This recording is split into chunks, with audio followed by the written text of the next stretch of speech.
El juez cuarto de distrito en Tabasco giró 2 órdenes de aprehensión en contra del exgobernador Andrés Granier por los delitos de operaciones con recursos de procedencia ilícita y defraudación fiscal, informó la PGR. En un comunicado, la dependencia señala que el exmandatario estatal fue notificado esta mañana del cambio de su situación jurídica en el hospital donde convalece por males cardíacos. Hace 10 días que está en el hospital. Agrega que en las próximas horas el juez determinará el lugar donde Granier deberá ser puesto a su disposición. El problema es que mientras quede en el hospital se va a poder amparar. El ex titular de Seguridad Pública de Tabasco, Sergio López Uribe, dijo que es inocente de cualquier acusación que se le haga sobre presunto desvío de recursos en la administración Granier. Entrevistado luego de comparecer por casi 2 horas ante el Ministerio Público local, López Uribe dijo que acudió en calidad de relacionado con los hechos y sin amparo de por medio. Cuestionado sobre las irregularidades de falta de recursos para alimentos de los internos en el penal de Villahermosa y del remate de propiedades de la Secretaría de Seguridad Pública al final del sexenio anterior, aseguró que todo eso es responsabilidad de la Secretaría de Finanzas del Estado, por supuesto de la administración anterior. El procurador de justicia del Distrito Federal, Rodolfo Ríos, aseguró que se avanzan las indagatorias sobre la desaparición de 12 personas en el Bar Heaven de la zona rosa y afirmó que trabajan para encontrarlos vivos. Entrevistado al término del informe de labores de Luis González Plasencia, ombudsman capitalino, el procurador reiteró que en el caso no habrá impunidad. Confirmó que el fin de semana fueron detenidas 3 personas presuntamente relacionadas con la desaparición. Uno de ellos es Armando Hernández, el ostión Cayagua, hermano de Pancho Cayagua, uno de los fundadores de la organización delictiva La Unión. Este señor Armando Hernández, el ostión Cayagua, se considera que es el segundo al mando de esa organización delictiva. Al oficializar la recompensa de 10 millones de pesos para quien ofrezca datos que ayuden a encontrar a estas 12 personas, el presidente del Consejo Ciudadano de la Ciudad de México, Luis Werman, dijo que al ofrecer el estímulo se pretende que los desaparecidos regresen a sus hogares. Aclaró que la propuesta de la recompensa surgió del contacto con las autoridades y las familias. Pensamos que esta es una situación única y excepcional. Y de nuevo, lo que queremos es que nuestros hijos siempre regresen a casa. Los hechos recientes no son una tendencia general. Debemos estar tranquilos, pero nunca pasivos. Participar y denunciar son las mejores y máximas herramientas como sociedad para obtener soluciones. En conferencia de prensa, Leticia Ponce, madre de uno de estos jóvenes desaparecidos, dijo que en un principio la investigación no tenía ni pies ni cabeza, pero que ahora tienen la certeza de que existe una línea fuerte en la misma. Esto dijo. Esta última junta que tuvimos, o reunión, obviamente ya nos dieron, porque era un muñeco sin pies ni cabeza. Ahorita ya nos dieron, ya nos dijeron que sí, efectivamente hay pies y cabeza y que es una línea recta. Entonces tenemos que confiar. En otro tema, como presidente del Senado, el panista Ernesto Cordero otorgó validez oficial a la reforma del estatuto de su bancada que él mismo propuso y que fue respaldada por 23 senadores calderonistas, 24 con él, si no me equivoco.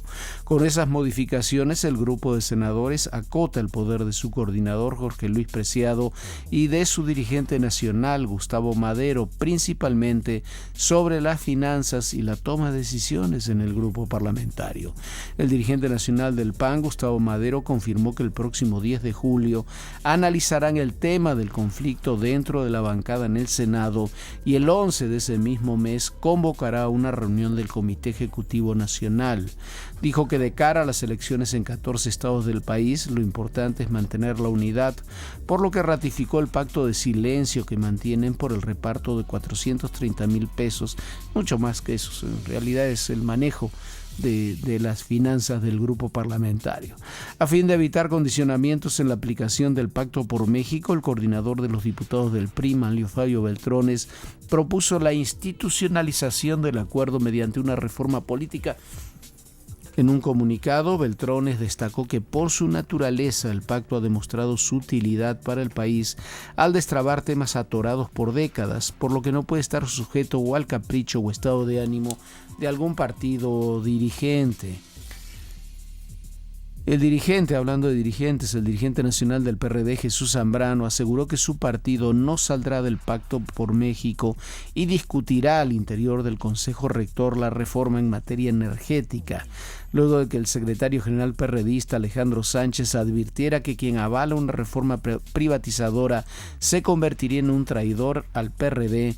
Zambrano aclaró que si la corriente Izquierda Democrática Nacional busca traidores, esta es la de René Bejarano, que los busque en otro lado. Yo diría que los busque en la propia Izquierda Democrática Nacional. ¿Están trabajando para el PRD o para el Morena?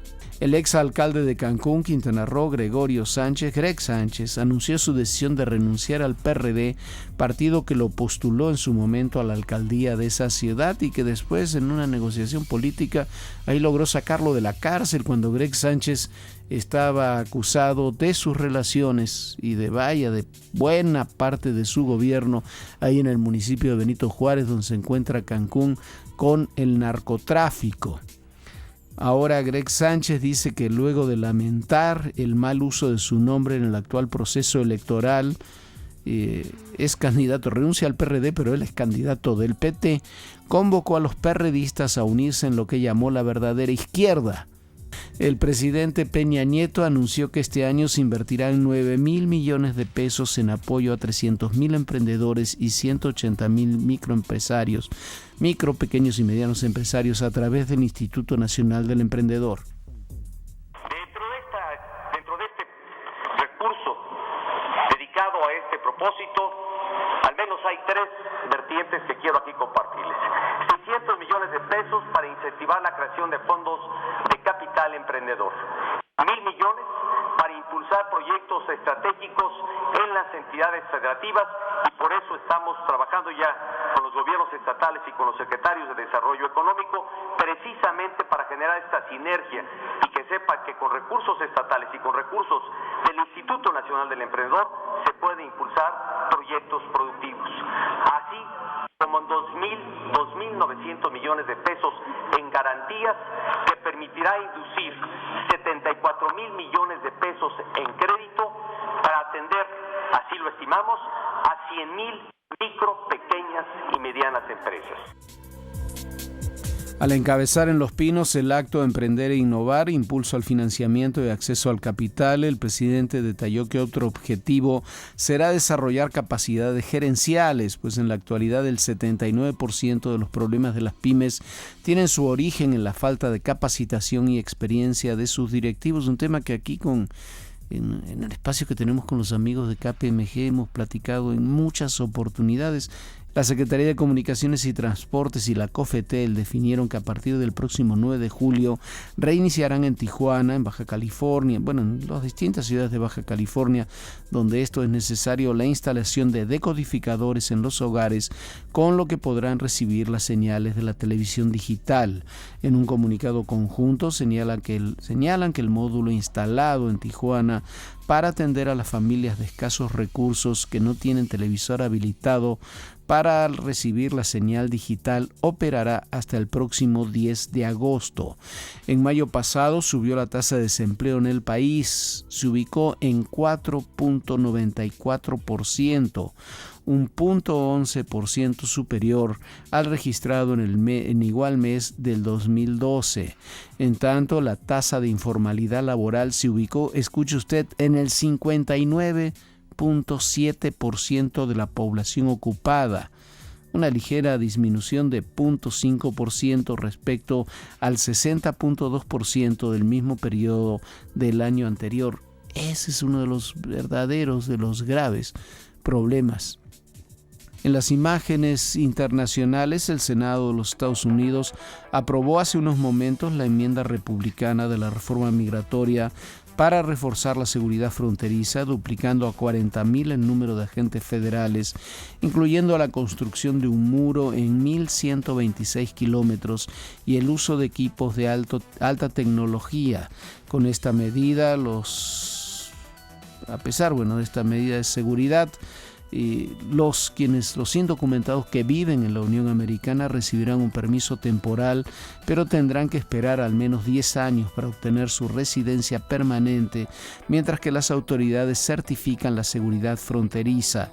La aprobación de la enmienda, impulsada por los senadores republicanos John Hoeven y Bob Cork, superó los 60 votos y se espera que todo el proyecto de ley se someta a votación definitiva antes del próximo viernes. El canciller de Ecuador, Ricardo Patiño, confirmó la petición de asilo solicitada a su país por el ex técnico de la CIA, Edward Snowden. Esta es la gran historia, la gran historia en la actualidad es esta de Edward Snowden, técnico de la CIA, pero en realidad de la ANS, ¿no? de la Agencia Nacional de Seguridad, que es la que se encarga de todas las intervenciones electrónicas en todo el mundo.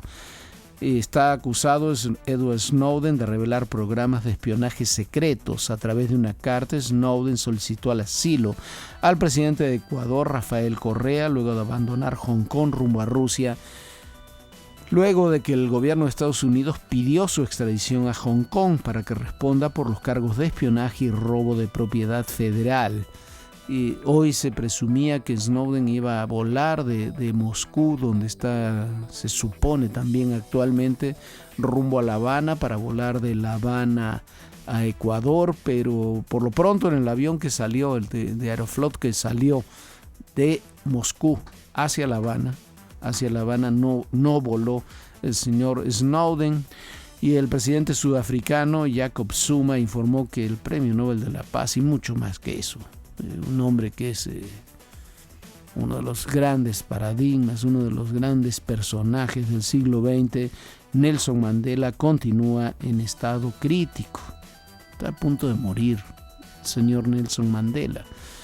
El expresidente sudafricano, el hombre que acabó luego de 27 años de cárcel con el apartheid allá en Sudáfrica, se encuentra hospitalizado desde el 8 de junio por la recaída de una infección pulmonar y hasta el momento su estado se ha reportado como grave pero estable. Lo califican como crítico el estado de Mandela, que se ha recuperado en otras oportunidades de situaciones graves de salud. Ya tiene 93 años, si no me equivoco, Mandela, 93 o 94, pero además un hombre que pasó 27 años en prisión en condiciones críticas, pero que escribió una de las mejores páginas de la historia del siglo XX contra la discriminación, contra los derechos, contra los que negaban los derechos civiles, contra esa historia terrible de la humanidad del siglo XX que fue el apartheid.